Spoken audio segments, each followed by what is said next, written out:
Sebelum kita mulai, perkenalkan nama saya Andi Rizafato Rizky. Saya merupakan mahasiswa semester 5, jurusan Sistem Informasi dari Institut Bisnis dan Informatika Kesatuan Bogor. Di sini saya mengikuti studi independen bersertifikat program Data Science. Untuk yang bisa untuk yang mau networking bisa mengunjungi LinkedIn saya di Andi Rizafato Rizky. Oke, selanjutnya kita ke tujuan dan agenda pembahasan pada pagi hari ini, yaitu yang pertama ada memahami konsep dan manajemen diri, kemudian ada strategi efektif untuk mengatur waktu dan prioritas, kemudian ada mengembangkan kebiasaan positif untuk produktivitas, kemudian ada mengatasi hambatan dalam manajemen diri, dan kesimpulan dan takeaways. Kemudian kita langsung saja ke yang pertama, memahami konsep manajemen diri.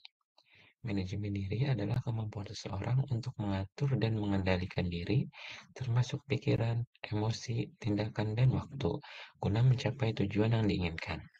Ini melibatkan pengambilan keputusan yang bijaksana, disiplin, serta keterampilan dalam merencanakan dan mengeksekusi tindakan secara efektif.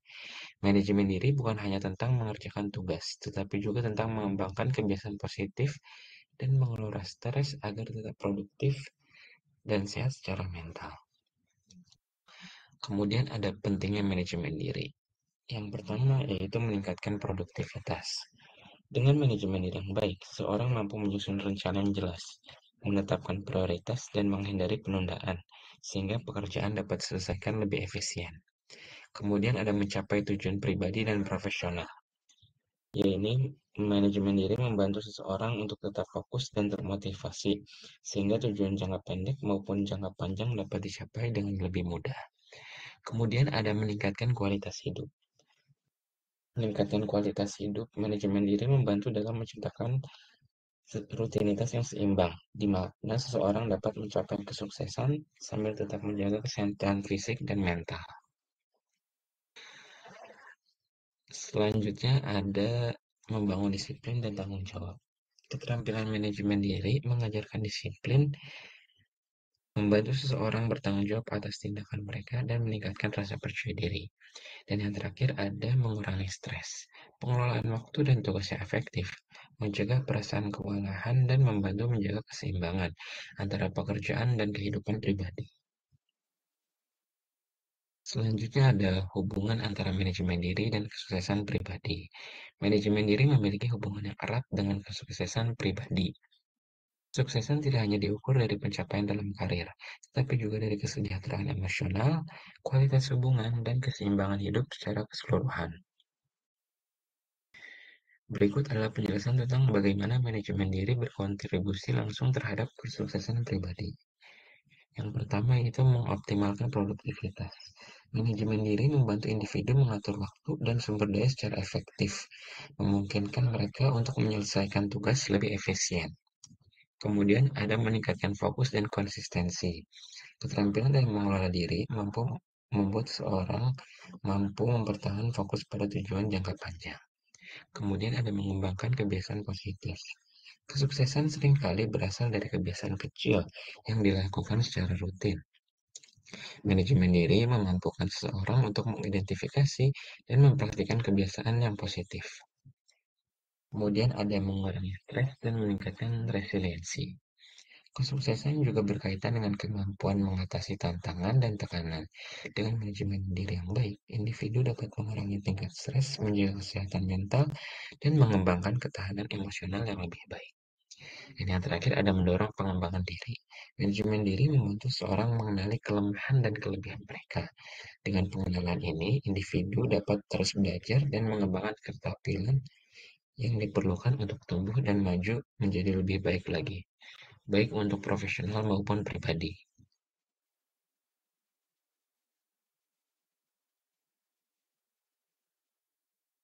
Kemudian yang kedua ada strategi efektif untuk mengatur waktu dan prioritas. Merencanakan jadwal harian dan mingguan dengan efektif adalah kunci untuk memaksimalkan produktivitas dan menjaga keseimbangan hidup. Berikut adalah beberapa teknik yang bisa membantu dalam membuat jadwal yang efektif. Yang pertama ada gunakan metode prioritas atau metrik Eisenhower. Membagi tugas menjadi 4 kuadran: penting dan mendesak, penting tapi tidak mendesak, tidak penting tapi mendesak, dan tidak penting serta tidak mendesak. Dengan membagi tugas-tugas ini, Anda dapat memprioritaskan pekerjaan yang memberikan dampak besar dan mengelola waktu lebih efektif. Yang kedua, ada atur daftar tugas atau to-do list. Tulislah daftar tugas Anda di pagi hari atau malam sebelumnya. Urutkan tugas berdasarkan prioritas. Yang ketiga, ada gunakan blok waktu atau time blocking. Alokasikan blok waktu tertentu untuk setiap tugas. Misalnya terapkan 1-2 jam untuk tugas yang membutuhkan fokus mendalam, dan waktu tertentu untuk pekerjaan yang lebih ringan. Yang keempat, bisa sisihkan waktu untuk istirahat dan fleksibilitas. Jangan lupa menyisihkan waktu untuk istirahat secara berkala, seperti teknik Pomodoro, yaitu 25 menit bekerja, 5 menit istirahat. Ini membantu menjaga energi dan fokus. Yang selanjutnya yaitu evaluasi jadwal secara berkala. Di akhir hari atau minggu, evaluasi apa yang telah dicapai. Periksa apakah ada tugas yang perlu dijadwalkan ulang atau diatur ulang prioritasnya. Evaluasi ini membantu Anda belajar dari pengalaman dan menyusun jadwal yang lebih realistis dan efektif di masa depan.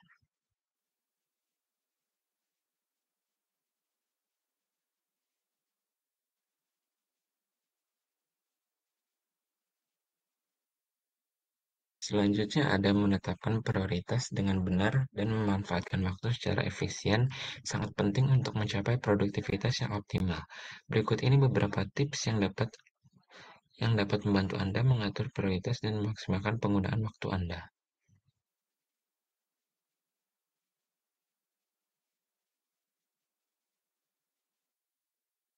Yang pertama ada gunakan metode ABCDE untuk prioritas. Metode ini melibatkan pengkategorian tugas ke dalam 5 kelompok. A, yaitu tugas yang sangat penting yang harus diselesaikan dan berdampak besar.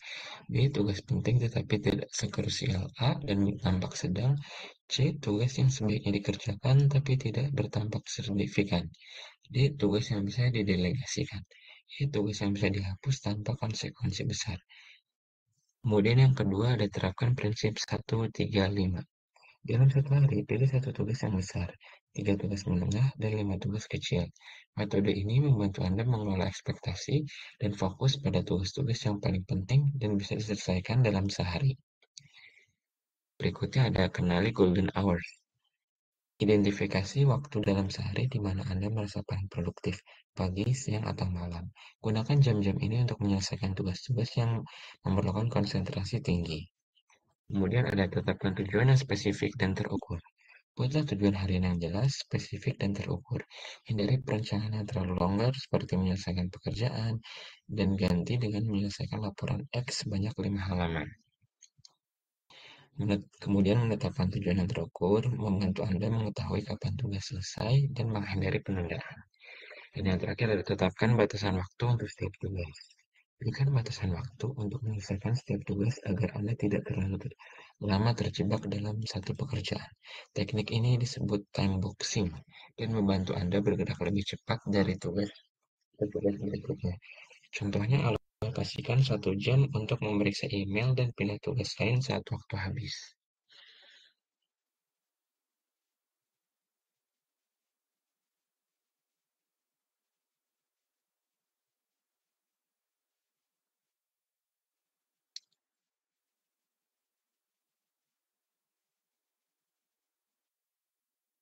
Selanjutnya ada mengembangkan kebiasaan positif untuk produktivitas. Mengembangkan kebiasaan positif untuk produktivitas berarti membangun rutinitas yang membantu Anda bekerja lebih efisien dan mencapai tujuan dengan lebih efektif. Kebiasaan ini melibatkan tindakan yang dilakukan secara konsisten hingga menjadi bagian alami dari keseharian.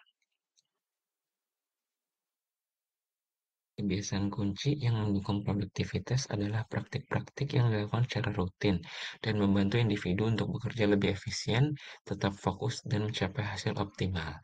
Berikut adalah penjelasan tentang kebiasaan kunci yang dapat meningkatkan produktivitas, seperti manajemen energi dan teknik istirahat seimbang. Manajemen energi. Manajemen energi adalah strategi yang lebih dari sekedar mengatur waktu. Ini melibatkan pengaturan level energi fisik dan mental sepanjang hari. Daripada hanya fokus pada to-do list, manajemen energi memastikan Anda melakukan tugas-tugas penting saat energi berada pada puncaknya. Kemudian ada teknik istirahat seimbang atau strategic breaks. Mengambil istirahat secara berkala sangat penting untuk memelihara fokus dan produktivitas jangka panjang. Terus-menerus bekerja tanpa henti justru menurunkan kinerja karena kelelahan mental. Berikutnya ada mengatur batasan waktu untuk kerja dan istirahat atau work-life balance. Kebiasaan menetapkan batas waktu untuk bekerja dan beristirahat membantu menjaga keseimbangan antara produktivitas dan waktu pribadi. Menetapkan waktu cut-off di akhir hari di mana Anda berhenti bekerja membantu mencegah kelelahan berkepanjangan dan menjaga kesehatan mental. Yang terakhir ada ritual pagi yang produktif. Kebiasaan pagi yang baik seperti meditasi, olahraga ringan, atau membaca buku inspiratif dapat membantu mulai hari dengan energi positif. Untuk membangun kebiasaan baru, mulailah dengan tindakan kecil dan spesifik yang dapat dilakukan secara konsisten. Pilihlah kebiasaan yang realistis dan sesuaikan dengan rutinitas harian Anda agar lebih mudah diintegrasikan. Gunakan teknik seperti habit stacking atau menyisipkan kebiasaan baru ke dalam rutinitas yang sudah ada dan tetapkan pengingat atau pencatatan untuk melacak perkembangan. Beri diri Anda penghargaan kecil setiap kali berhasil melakukannya agar motivasi tetap terjaga. Yang keempat ada mengatasi hambatan dalam manajemen diri. Memerlukan pemahaman terhadap tantangan yang sering dihadapi, seperti penundaan dan distraksi, serta penerapan solusi yang tepat.